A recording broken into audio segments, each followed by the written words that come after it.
Pernah nggak ngalami ketika anak sudah diberikan obat, tapi kok nggak sembuh-sembuh atau malah makin rewel? Kira-kira apa ya penyebabnya? Assalamualaikum, hai, aku Syafira, mahasiswa gizi semester 3 Universitas Tengku Umar. Dalam farmakologi gizi, ada istilah yang namanya interaksi obat dan zat gizi.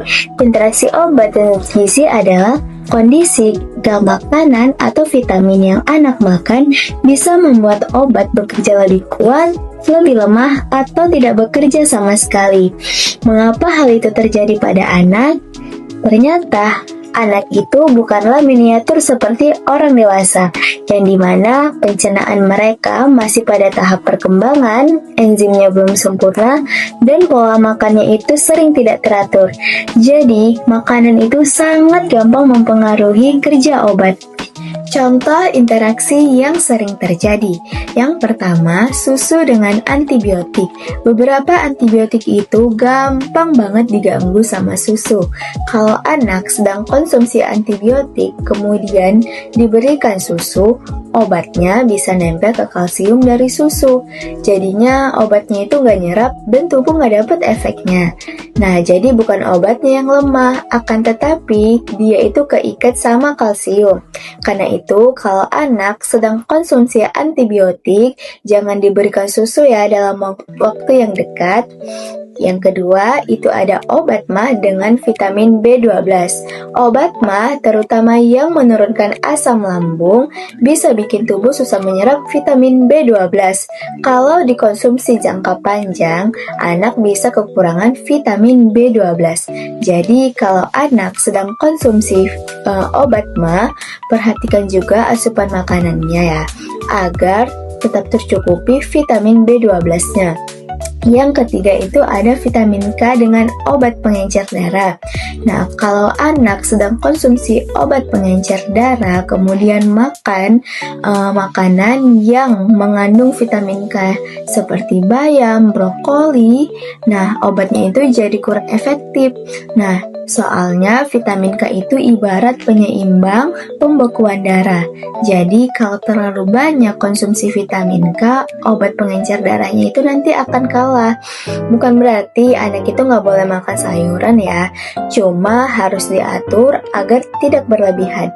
Yang keempat ada kafein dengan obat asma atau teofilin. Nah, obat teofilin ini memiliki efek bikin jantung berdetak lebih cepat agar napasnya itu lebih lega. Kalau anak konsumsi obat ini dengan teh, kopi, atau coklat, itu efeknya jadi double. Anak bisa deg-degan, susah tidur, bahkan gelisah. Jadi hindari dulu ya makanan atau minuman yang berkafein ketika anak sedang konsumsi teofilin. Nah, yang kelima, ibuprofen dengan perut kosong. Ibuprofen itu sifatnya keras ke lambung.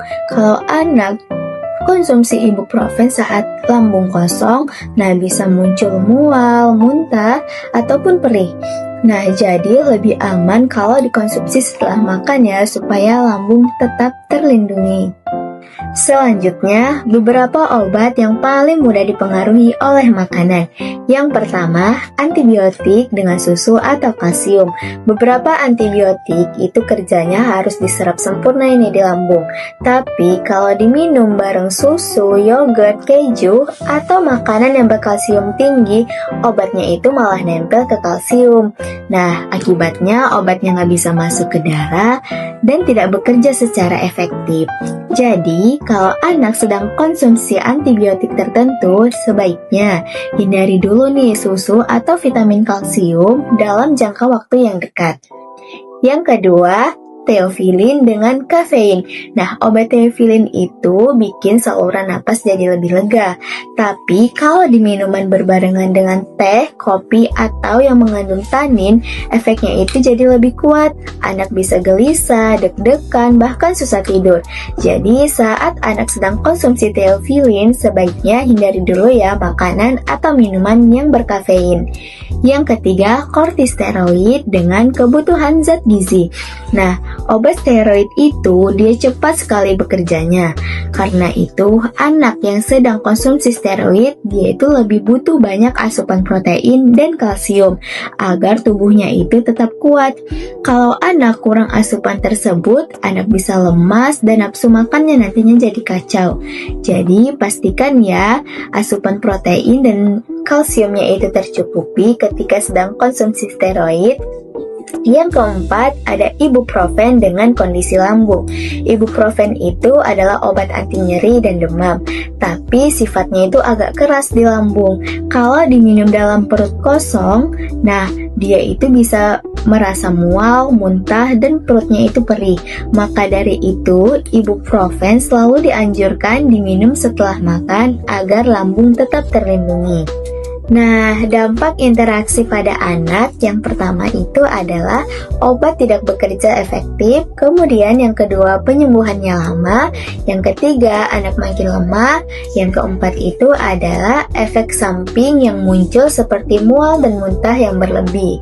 Jadi, para orang tua harus lebih bijak ya terhadap pemilihan makanan atau zat gizi ketika anak sedang konsumsi obat-obatan.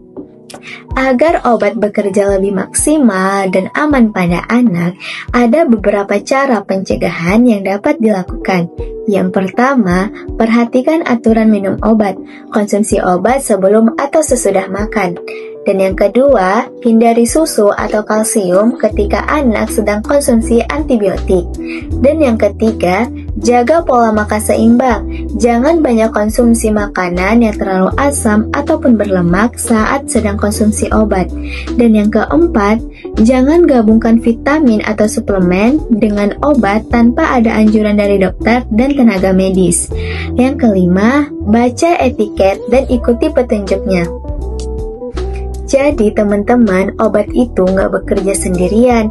Makanan yang kita beri pada anak bisa menjadi teman ataupun musuh.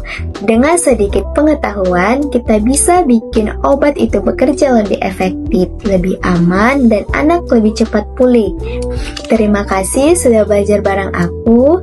Sampai ketemu di video selanjutnya. Saya Syafira, pamit undur diri. Wassalamualaikum warahmatullahi wabarakatuh.